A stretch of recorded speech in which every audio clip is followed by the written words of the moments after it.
नमस्कार, मैं प्रियंका और आप देख रहे हैं इंडिया बड़ी खबर। अमेरिका और ईरान के बीच तनाव चरम पर है। हॉर्मुज़ में टकराव बढ़ चुका है और शांति वार्ता शुरू होने से पहले ही अनिश्चितता में घिर गई है। जहां एक तरफ अमेरिका ने अपने टॉप नेताओं को इस्लामाबाद भेजने का फैसला कर लिया है, वहीं ईरान अभी तक बातचीत में शामिल होने को लेकर साफ जवाब नहीं दे रहा। हालात इतने तेजी से बदल रहे हैं कि हर घंटे नई कहानी सामने आ रही है और इसी ने पूरी दुनिया की धड़कनें बढ़ा दी हैं।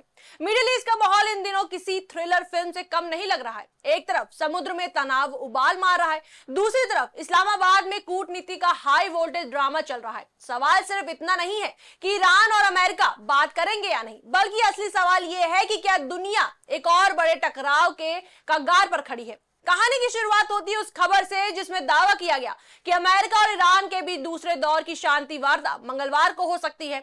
इस्लामाबाद को इस बड़ी बातचीत का मंच चुना गया है, लेकिन जैसे ही ये खबर सामने आई, ईरान के मीडिया ने इसे सिरे से खारिज कर दिया।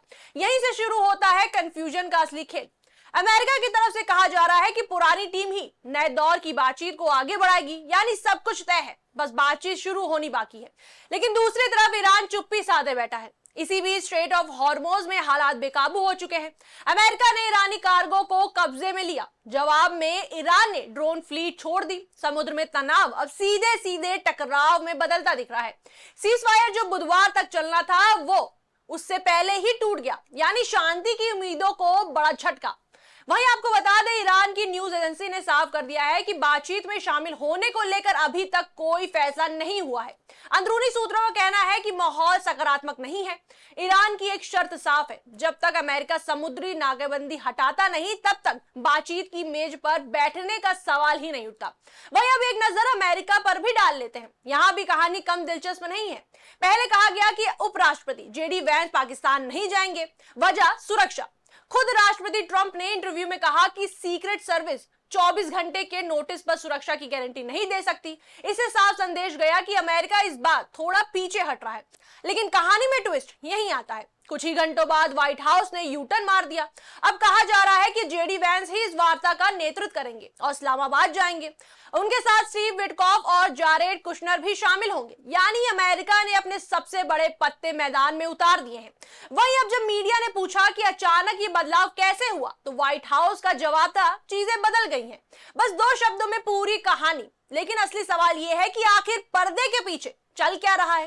क्या कोई सीक्रेट डील हो चुकी है या फिर ये सिर्फ रणनीति का हिस्सा है। वहीं इस पूरे घटनाक्रम में एक और दिलचस्प पहलू सामने आया है, सीक्रेट सर्विस का नियम।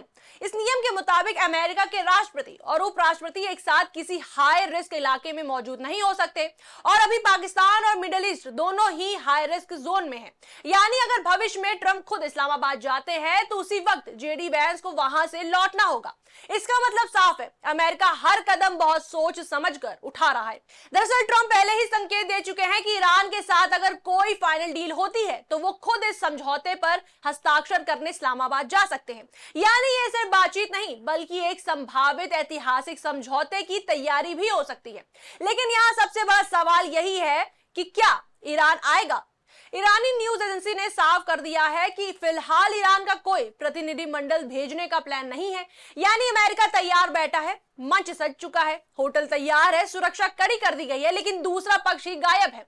इस्लामाबाद का होटल पूरी तरह तैयार है, शहर को किले में तब्दील कर दिया गया है, हर गली हर सड़क पर सुरक्षा तैनात है। लेकिन इस भव्य तैयारी के बीच सबसे बड़ा सवाल हवा में तैर रहा है कि क्या बैठक होगी भी या नहीं। कुछ समय पहले भी टीम इस्लामाबाद आई थी, कुछ घंटों तक बातचीत चली, लेकिन कोई नतीजा नहीं निकला। अब दूसरा दौर शुरू होने वाला है, लेकिन इस बार दाव कहीं ज्यादा बड़ा है।